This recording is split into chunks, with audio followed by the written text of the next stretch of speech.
안녕하세요. 오늘은 일본에서 실제로 운영되고 있는 놀라운 사례들을 소개해드리려고 합니다. 바로 인지증, 즉 치매를 앓고 계신 어르신들이 실제로 일을 하며 사회에 참여하고 있는 이야기입니다. 치매에 걸리면 아무것도 할 수 없다는 편견을 깨뜨리고 오히려 그분들의 경험과 능력을 사회에 활용하는 혁신적인 접근법들을 함께 살펴보겠습니다. 첫 번째 사례는 선라이즈 데이 서비스입니다. 이곳에서는 인지증 어르신들이 지역 자동차 대여업체와 연계해서 차량 세차 등의 단순한 업무를 수행하고 계십니다. 세차라는 반복적이고 단순한 작업은 인지적 부담이 적으면서도 실외 활동을 통해 자연스럽게 신체 운동과 사회적 교류를 촉진하는 효과가 있습니다. 물론 과제도 있습니다. 날씨의 영향을 받기 쉽고 작업 강도를 적절히 조절하며 충분한 휴식을 설계하는 것이 중요합니다. 두 번째는 크로스 하트라는 서비스입니다. 도쿄, 가나자와 후지사와 등에서 유료 회원제로 운영되는 일자리 제공형 데이 서비스입니다. 여기서는 조립이나 검사 등 비교적 가벼운 업무를 중심으로 하며 회원들 간의 고정적인 커뮤니티가 형성되어 서로 유대감을 나누고 있습니다. 하지만 비용 부담을 어떻게 해소할 것인지, 그리고 도심이 아닌 농어촌 지역으로 어떻게 확대해 나갈 것인지가 과제로 남아 있습니다. 세 번째 사례는 정말 독특합니다.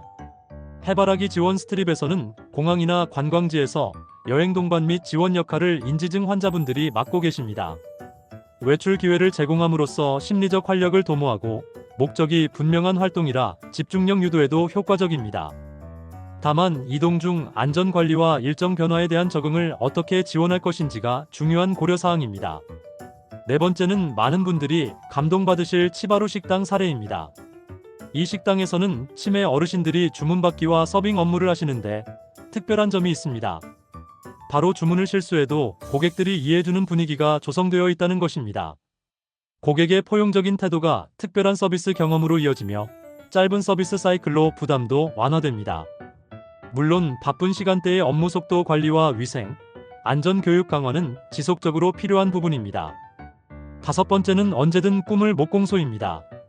목공 공방에서 치매 어르신들이 액자나 소형 가구를 직접 제작하는 체험을 합니다. 창의적인 성취감을 느낄 수 있고 완성된 결과물을 전시하거나 판매하면서 자존감 향상에도 큰 도움이 됩니다. 다만 공구 안전 관리와 단계별 난이도 조절, 그리고 집중할 수 있는 적절한 시간 배분이 중요한 과제입니다. 마지막 여섯 번째 사례는 정말 혁신적입니다. 제조업체의 제품 개발 전 과정에 인지증 환자분들을 참여시켜서 사용자 경험과 디자인 개선에 직접 활용하는 것입니다. 실제 사용자의 인사이트를 직접 반영할 수 있고 고령 소비자 친화적인 제품의 경쟁력을 강화하는 효과가 있습니다. 참여 프로세스의 표준화와 장기적인 투자 대비 효과 모니터링이 앞으로의 과제입니다.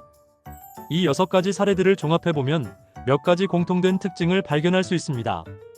장점으로는 단순하고 반복적인 업무로 인지적 부담을 줄이면서도 목적이 명확해 집중력을 유도할 수 있다는 점, 그리고 자존감과 삶의 질 향상, 돌봄 부담 경감, 지역사회 참여 촉진 등의 사회적 효과가 있습니다.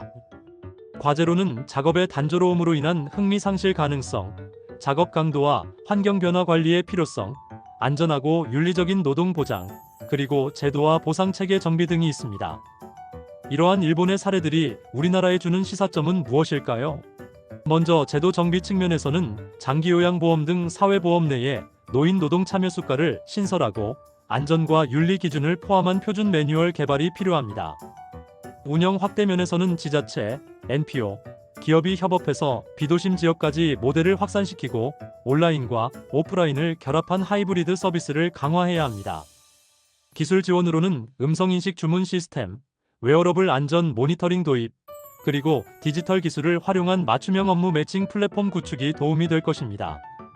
마지막으로 연구와 평가 영역에서는 참여 노인의 인지 변화, 삶의 질 사회 비용 절감 효과를 장기적으로 추적하고 우수 사례를 데이터베이스화해서 지속적인 피드백 루프를 마련하는 것이 중요합니다.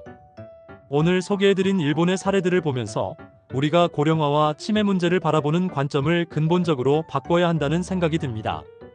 보호하고 돌봐야 할 대상이 아니라 여전히 사회에 기여할 수 있는 소중한 구성원으로 인식의 전환이 필요합니다.